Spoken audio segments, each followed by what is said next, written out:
Alright, sadly it's time to leave the comforts of Mandala and go out into the wild now. And here we are in the lofty mountains. There's a lot of palette swaps here. A few original enemies, but you see there's like an enhanced version of Lullabud now. And you would think Sleep Flower would affect me, but because of some piece of armor we're wearing, perhaps the magical armor or maybe the Ivy Amulet, we will not be affected by Sleep Flower, which is wonderful, because Trap Flowers cast it at just about any opportunity they can. And later on, when we get better armor and we come back here for whatever reason, we'll get put to sleep by Sleep Flowers. See, as soon as they wake up, Sleep Flower. And it's just a minor inconvenience right now. Keeps you from moving for like a few seconds. But this is the cave we're headed for right here. This is the Palace of Darkness. And we're supposed to be going to see Sage Jock, whoever. Sage Jock. But this is the Palace of Darkness. Oh my, I got turned into a pygmy. Time to get out that Midge Mallet. There you are. And these are Fiend Heads, or perhaps Fierce Heads. They're yet another enemy that gets palette swapped, and as you can see by the decor, we're in the Palace of Darkness. This is a fun little place. It's kind of on your way to Sage Jock's. We can just skip this guy if we want. Dark Ninjas are not really much threat to us at this time. We need an axe. It's not going to be in with our chocolate and our fairy walnuts and stuff. That's going to do almost nothing to him. We need actual weapons that we've been bothering to level up. And the Sprite will be leveling up here, so we should expect him to go up to level 6 on his whip any day now. That'll make him... Oh, we need a switch to open up this door, so I need to get the lead back out. It's still Watts' axe. He's letting me use it. He's a nice guy, but let's see. I was going to say, this is a dead end, and Fierce Head. They're Fierce Heads. Fiend Heads come later in the Mana Fortress. So let's see what we can find around here besides getting hit. Wow, this Dark Ninja has unusually high evade, even for a Dark Ninja. Now he's getting in line. He knows his place. Guys, do not worry. You're not going to do a blessed thing to him like that. Oh my, he's coming. Somebody... Yep, I knew it was coming. The engulfing and the flames. Wow, and he got hit by Burst, but Burst pretty much self-destructs most enemies, so, there we go. There's the switch I was looking for. Burst pretty much self-destructs most enemies that use it, though. And it doesn't hurt as much coming from the what's-his-names.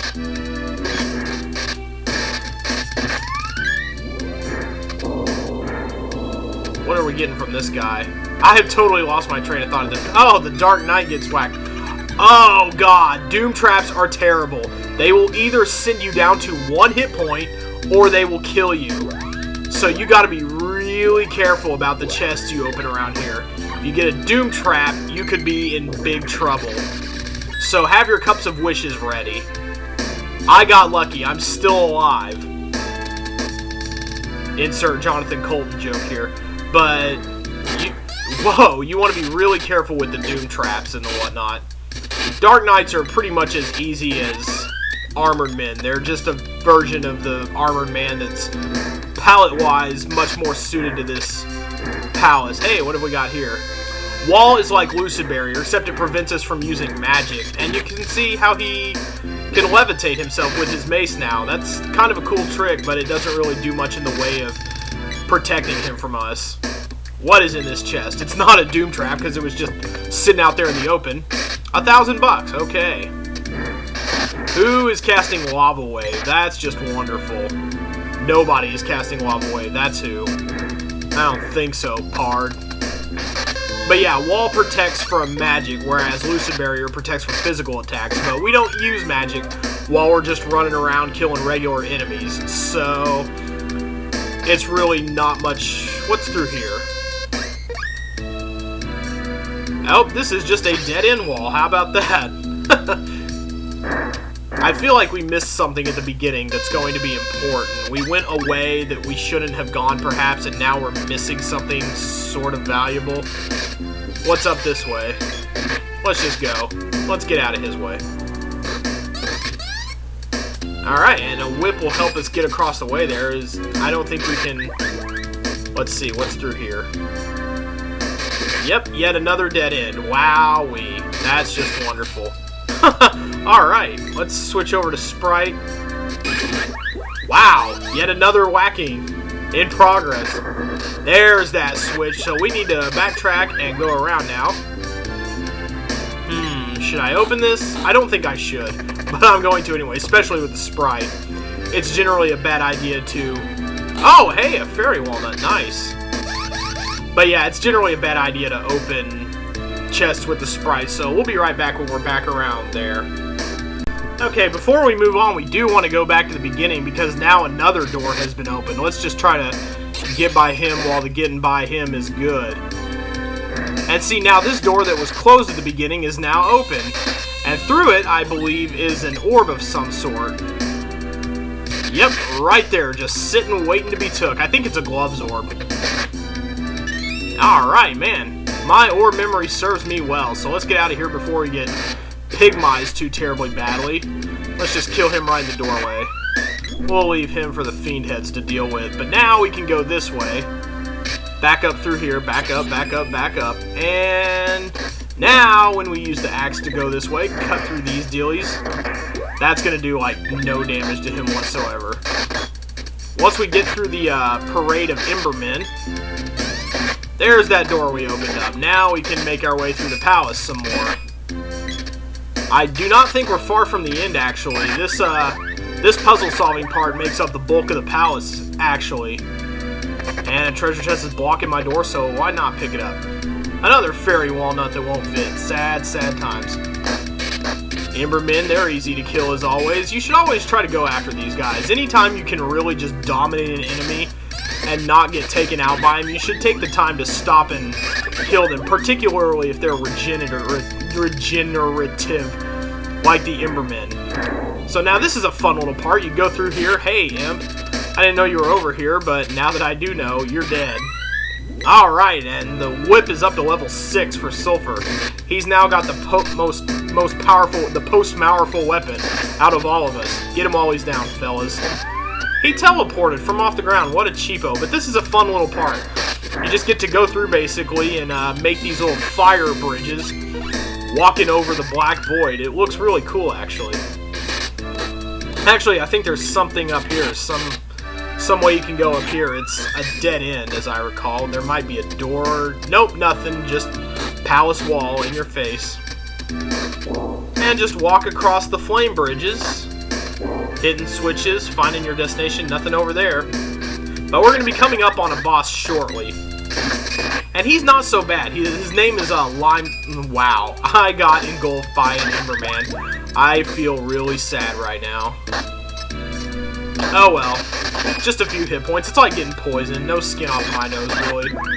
It's the same 20 hit points you lose for getting poisoned, so...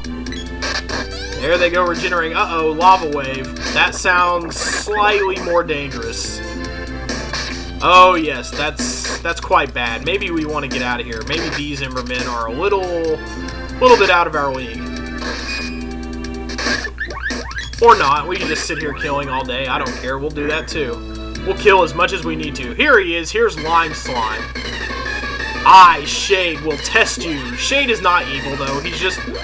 throwing a test our way to make sure we're the chosen ones or whatever. So let's kill Lime Slime. I do believe Salamando is what works against Lime Slime, and as you take his yeah, he fears Salamando. He's a big green blob, and as you go about killing him, he will eventually get smaller and smaller. So let's start in with the Salamando. You can get stuck in him, and it can be kind of hard to move at times, but you just want to lay in with the exploders. Okay, that was really stupid to use Dispel Magic on me. That is not a spell that works on the boy. Dispel Magic basically cancels out another spell. Like if some other enemy casts Wall on himself and can't be hit by magic, then you would use Dispel Magic to get rid of the wall. And that's going to come in really handy because we're going to get Shade's magic in just a second. Once we defeat Lime Slime here. See? The more you go at him, the tinier he gets. Alright, we have one more exploder left in us before we're going to have to use a fairy walnut. And I got frosted by red? By a red blob? That really doesn't make much intuitive sense to me. Alright, fairy walnut for Sulfie, and watch this. Whoa! Wow, he took it hard there. Let's see if he can use magic at the moment. There we go. Okay, yeah, it didn't really take, so I need to use it again. There we go. And those little globs he shoots out that go up and come down, they do hurt. And it takes quite a bit of magic to kill Lime Slime. He is not the nicest boss in the game. But you just have to keep plugging away like this, and he will eventually get small enough that he dies. You see, he's hardly anything at this point. Certainly not what he once was. See if I can escape whatever he throws at me here. No, the girl got hit. Wow, this is taking much longer than I recall. We're not gonna have to use 2 fairy walnuts, are we?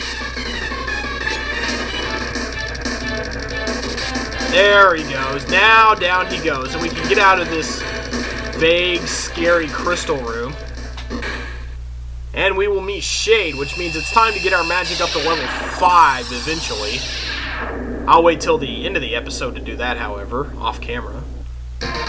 What do we get from Lime Slime?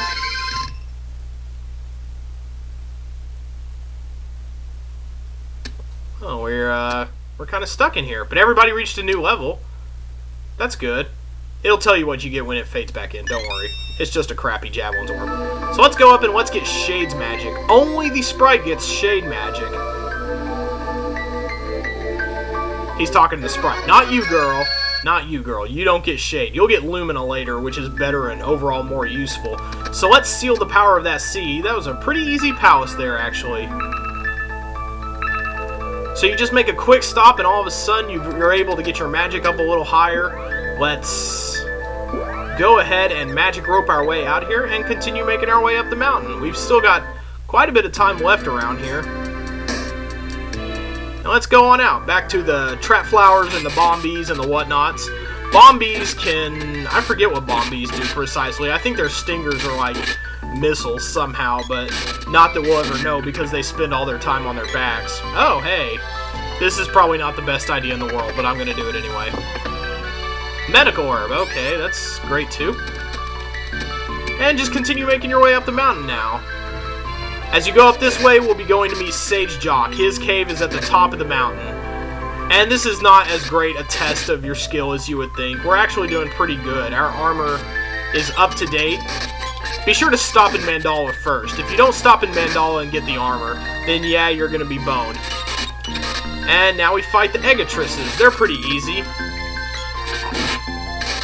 Although I do believe they have the power to petrify you, which is one of the more harmful status effects in the game. In addition to freezing you in stone and keeping you from moving, it takes a lot of damage, often hundreds of hit points. It'll usually take at least half your life, if I recall. That's not an exact percentage, but... So now we're going to need the whip to get across here, so do your stuff, Spritey. Down you go, Bombi. And I'll be switching back to the sprite again in just a second. They are, you can see they're creating a lot of artificial situations for the whip to be used in. These Bombies, if they have a spell, they should start using it because they're not doing too hot against me. But I think we're going to have to find a stopping point here. We're going to make this our stopping point today, right before the whipping post. Tomorrow we'll finish going up the lofty mountains and we'll meet Sage Jock.